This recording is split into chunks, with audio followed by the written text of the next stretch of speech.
Stay stubby. Halo guys, kembali lagi bersama gue David.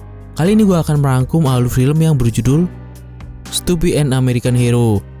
Bercerita tentang kisah seekor anjing liar yang menjadi anggota tentara nih.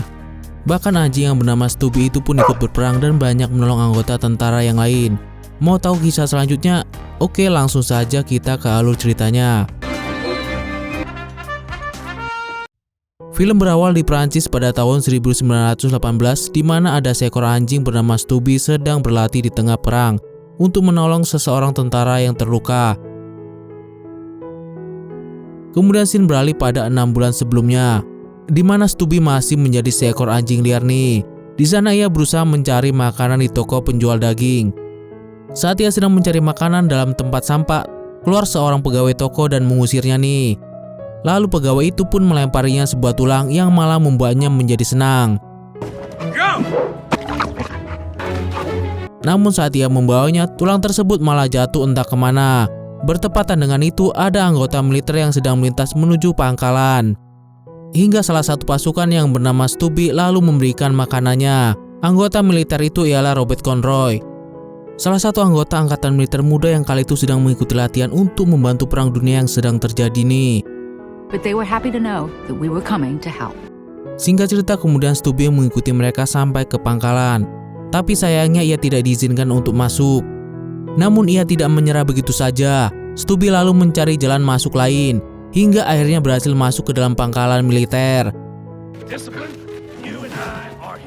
Setelah itu Stubby masuk ke dalam dapur potong daging, hingga akhirnya ia kembali diusir oleh koki di sana. Stubby yang berlari pun tanpa sengaja menabrak Conroy yang sedang berbaris. Conroy yang mengira Stubby mau meminta makanan lagi lalu menyuruhnya pergi karena ia sudah tidak punya makanan lagi. Tapi bukannya pergi, Stubby malah diam begitu saja dan ikut berbaris. Hingga tak lama kemudian sersan di sana pun menyadari keberadaan Stubby. Saat sersan itu bertanya siapa pemilik anjing tersebut, Stubby langsung melirik ke arah Conroy. Hal itu membuat sersan mengira jika Stubby adalah miliknya. Tapi untungnya sersan tersebut malah senang dengan Stubby dan menerima kehadirannya nih. Alright, come on, boy. Saat makan siang, koki yang sedang membagikan makanan pun dikejutkan dengan adanya Stubby. Kemudian Conroy dan teman-temannya pun menjelaskan dan juga meminta koki memberikan jatah makanan pada Stubby. Di tengah menikmati makan siang, mereka pun membahas tentang Stubby. Di sana mereka berkata jika sersan pun mungkin menerima keadaan Stubby di pangkalan, tapi belum tentu dengan kolonel.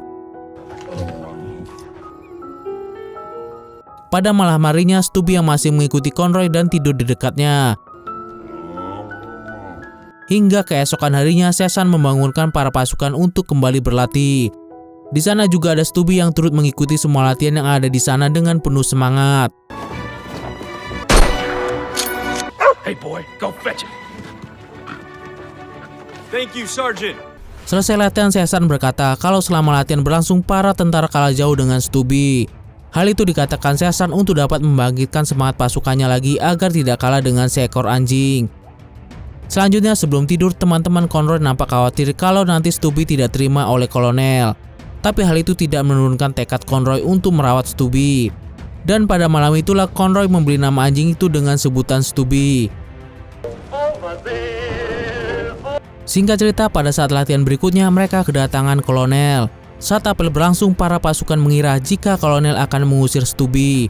Tapi nyatanya kolonel malah ikut tertarik pada Stubby dan berkata pada sersan jika Stubby berhak mendapatkan pelatihan yang sama dengan para tentara yang lain. Setelah apel selesai, sersan kembali melatih para tentara. Kali ini sersan mengenalkan serangan gas air mata pada mereka, agar di peperangan nanti mereka tahu bagaimana cara menanganinya. This is tear gas, man. Hari demi hari telah mereka lalui. Sersan lalu mengucapkan selamat pada para tentara dan Stubby yang sudah berlatih keras sampai sejauh ini.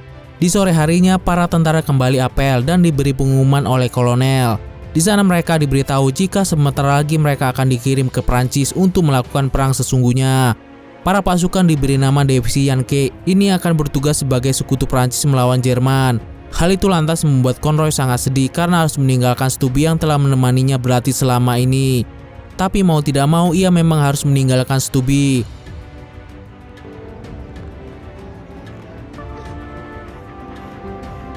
Hingga hari keberangkatan pun tiba, Conroy sempat memberikan kalung pada Stubby sebagai hadiah. Ia pun lalu menitipkan Stubby pada Koki di sana. Koki itu pun dengan senang hati menerimanya dan berjanji akan menjaga Stubby hingga Conroy kembali pulang.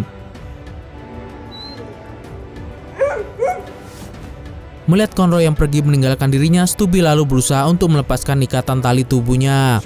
Setelah berhasil, ia pun dengan cepat berlari menyusul kereta yang mengarah pada pelabuhan. Tapi sayangnya saat ia sampai ke pelabuhan, ia tidak diperbolehkan masuk oleh penjaga. Stubby yang tidak menyerah lalu kembali berusaha mencari cara agar bisa masuk ke dalam kapal untuk menyusul Conroy. Berkat kecerdasannya, ia pun masuk ke dalam kapal menuju Prancis itu dengan cara mengendap-endap agar tidak ketahuan oleh para penjaga. Setelah itu dengan menggunakan indera penciumannya, ia pun berkeliling kapal mencari Conroy hingga akhirnya berhasil menemukan kamar Conroy. Tanpa basa-basi, Stubby langsung menghampiri Conroy dan membuat takjub semua orang yang ada di sana. Left behind you. How did he get here? Kemudian Conroy membawa Stubby untuk disembunyikan, tapi di tengah perjalanan mereka malah menubruk kolonel yang membuat Stubby ketahuan. Stubby akhirnya memberi hormat pada kolonel, sementara Conroy berusaha untuk menjelaskan semua yang terjadi. Dikira akan marah, kolonel itu malah semakin tertarik dengan Stubby dan menerima keberadaannya. Karena ia merasa jika Stubby adalah anjing yang cerdas, dan hal itu mungkin bisa membantu mereka di peperangan nanti. Karena Stubby telah menjadi bagian dari mereka, kolonel lalu menyuruh Conroy untuk membuatkan kalung nama pada Stubby. There you go, Stub. Singkat cerita, tibalah mereka di Prancis. Saat sampai di medan perang, mereka melihat bekas-bekas peperangan, di mana banyak orang-orang yang terdiam karena lelah dan kedinginan. Tanah yang sangat tandus dan masih terlihat bekas asap dari senjata api yang digunakan. Kemudian di tengah rasa lelah orang-orang itu, ada hama tikus yang menyerang. Melihat hal itu, dengan inisiatif Stubby segera mengusir tikus-tikus tersebut. Pada keesokan harinya, dari atas parit terjadi serangan secara tiba-tiba yang membuat beberapa dari mereka terluka, hingga ada yang terkubur di tanah. Stubby pun lalu membantu mencari orang-orang yang terkubur dan melaporkannya pada pasukan yang lain. Hal itu membuat para pasukan sekutu memberikan serangan balik kepada para tentara Jerman. Setelah serangan itu terhenti, mereka pun beristirahat untuk makan. Saat pembagian makanan, sempat terjadi cekcok karena pembagi makanan enggan memberikan jatah makanan pada Stubby.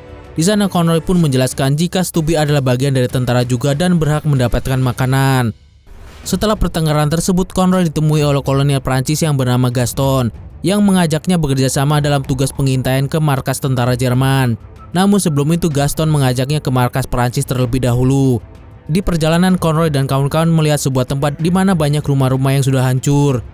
Lalu tiba-tiba suara ledakan terdengar yang dikira adalah serangan dari Jerman. Stubby, down! Tapi Gaston menjelaskan bahwa itu hanyalah suara ledakan sekutu yang membalas serangan Jerman. Here it is, your new home. Saat pagi tiba, Conroy dibangunkan dan diajak pergi oleh Gaston dengan mengendarai kuda menuju markas Jerman. Di sana mereka pun melakukan pengintaian untuk mengetahui serangan berikutnya. Mereka pun lalu melihat gas beracun yang akan dikerahkan untuk menyerang mereka. Ketika mereka hendak kembali ke markas, ternyata para tentara Jerman sudah mengetahui keberadaan mereka dan langsung menyerang mereka nih. Gaston dan Country pun membalas serangan tersebut. Sedangkan Stubby diberi tugas untuk memberikan informasi pada orang-orang kalau gas beracun akan segera diluncurkan.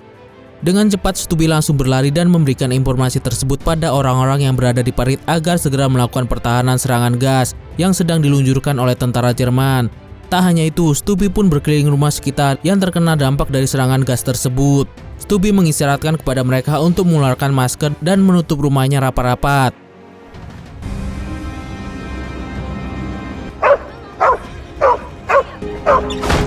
Setelah Stubby berhasil memberikan informasi dan menyelamatkan banyak orang, Conroy dan Gaston menyusul Stubby dan langsung masuk bersama ke dalam rumah untuk mengamankan diri. It's okay. Shh, stop. Setelah gas tersebut reda, para warga pun ikut bangga pada Stubby dan mereka mengucapkan terima kasih karena telah memberikan informasi tentang gas beracun tadi. Hal itu lantas membuat Stubby dianggap sebagai pahlawan oleh mereka. Saat sedang santai, Gaston mengajak Conroy menuju suatu tempat. Di sana mereka saling menceritakan latar belakang keluarga masing-masing. Conroy bercerita jika dirinya sudah tak memiliki orang tua dan hanya tinggal bersama kakak dan adiknya. Bahkan ia telah ditinggal mati oleh ayahnya sejak masih usia 5 tahun. Sementara Gaston bercerita jika dirinya telah ditinggalkan oleh sang istri yang begitu ia cintai.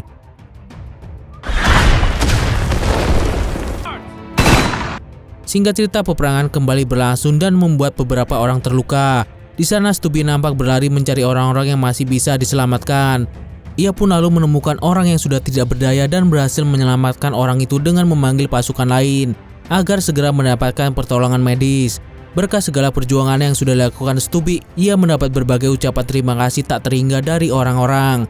Bahkan salah satu dari mereka memberikan rompi dan masker yang cocok dengannya. It is for Stubby. We made it for him.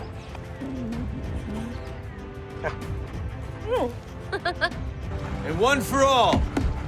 Kemudian pada April 1918, sekutu Yankee dipindah tugaskan ke medan perang yang lain. Saat peperangan kembali berlangsung, banyak orang-orang yang tumbang, baik dari sekutu maupun musuh, karena peperangan yang sangat dahsyat terjadi. Saat itu Conroy dan kawan-kawan sedang dalam keadaan terdesak. Lalu dengan kecerdasan Stubby, ia berhasil mengalihkan perhatian musuh yang membuat Conroy dan kawan-kawan bisa menahan serangan lawan. Tapi sayangnya serangan masih berlanjut dari pihak lawan. Bahkan mereka melemparkan sebuah gas beracun di dekat mereka. Namun Stubby dengan cepat membawa gas beracun itu pergi, agar para tentara bisa selamat. Namun hal itu malah membuat dirinya terkena serangan dan lemas karena gas beracun tersebut. Melihat Stubby dalam bahaya, Conroy dengan cepat membawa Stubby ke bagian medis untuk segera mendapatkan pertolongan. Di sana Conroy benar-benar cemas dengan keadaan Stubby yang cukup parah. Awalnya dokter di sana enggan melakukan pengobatan pada anjing. Namun setelah dijelaskan oleh Conroy dan Gaston, akhirnya dokter pun mau mengobati Stubby.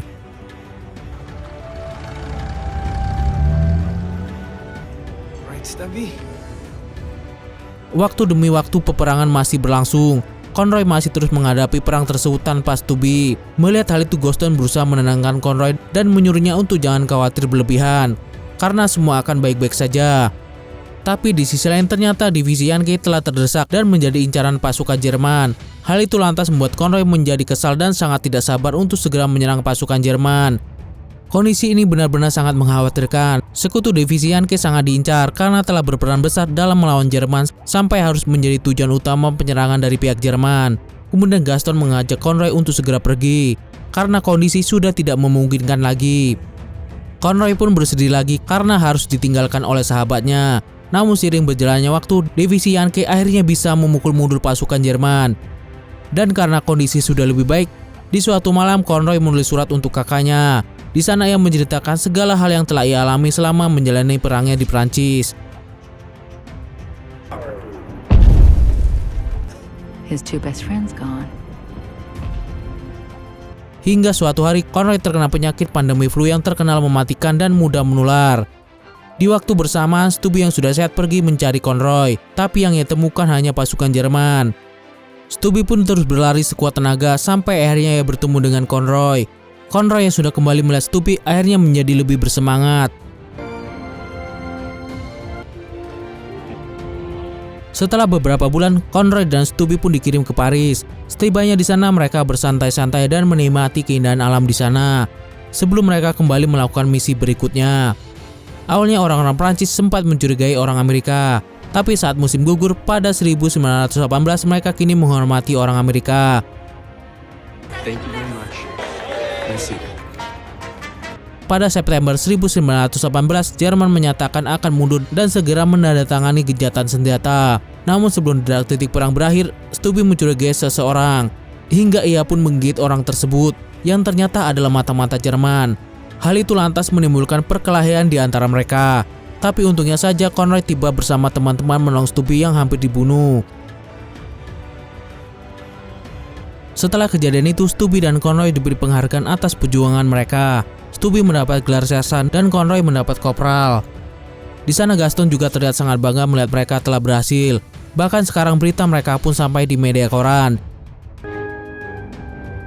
Seiring berjalannya waktu, teknologi perang semakin canggih dan mereka pun kembali melakukan perang-perang yang masih terjadi pada masa itu. Dan Stubby masih tetap dengan keberaniannya membantu tentara melawan pasukan Jerman yang berhasil dipukul mundur, dan perang pun akan berakhir esok hari karena Jerman akan menandatangani gencatan senjata. Mendengar hal itu, orang-orang di sana pun bersorak gembira karena perang telah selesai. We have a war to fight. Sekarang mereka tinggal menunggu detik-detik kepulangan mereka menuju Amerika lagi. Hingga keesokan harinya, perang terakhir pun berlangsung dengan semangat. Di sana Stupi berlari untuk ikut menyerang lawan.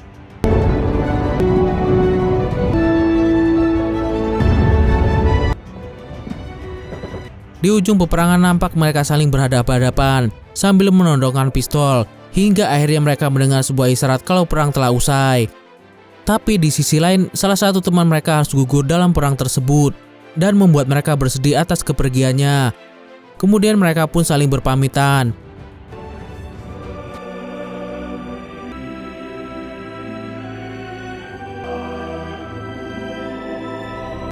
Singkat cerita, kepulangan divisi Yankee disambut dengan bangga oleh orang-orang. Mereka bersorak atas keberhasilan mereka. Sedangkan Stubi sekarang menjadi anjing yang sangat berharga di mata orang-orang karena telah menjadi pahlawan bagi mereka. Oke deh guys, sekian dulu alur cerita kali ini. Sampai jumpa di alur cerita lainnya.